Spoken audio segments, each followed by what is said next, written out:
Mais la rénovation du parti, elle n'est pas aboutie pour le moment. Il y a encore beaucoup de choses à faire.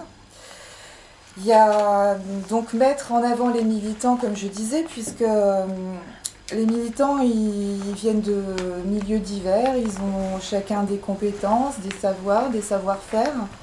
Et ça serait bien que tout cela, on puisse le mettre en avant, en tirer parti. Il faudrait aussi qu'on puisse se tourner vers les sympathisants, puisque au moment des primaires, il y a eu quand même un élan assez formidable, il y a eu beaucoup de votants.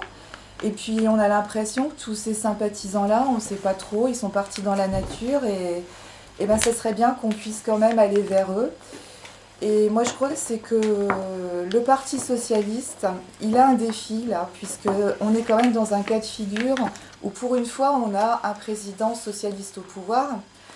Donc au niveau du congrès, il y a plein de gens qui se disent ah, mais cette fois-ci le congrès c'est pas important, il n'y a pas d'enjeu, c'est pas comme le congrès de Reims.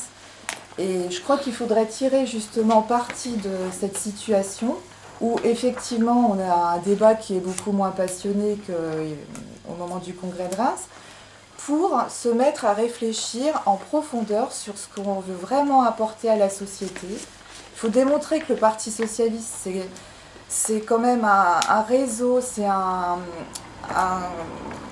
puits où on peut prendre plein de choses, plein d'idées, essayer de changer la société, essayer de changer la vision des choses.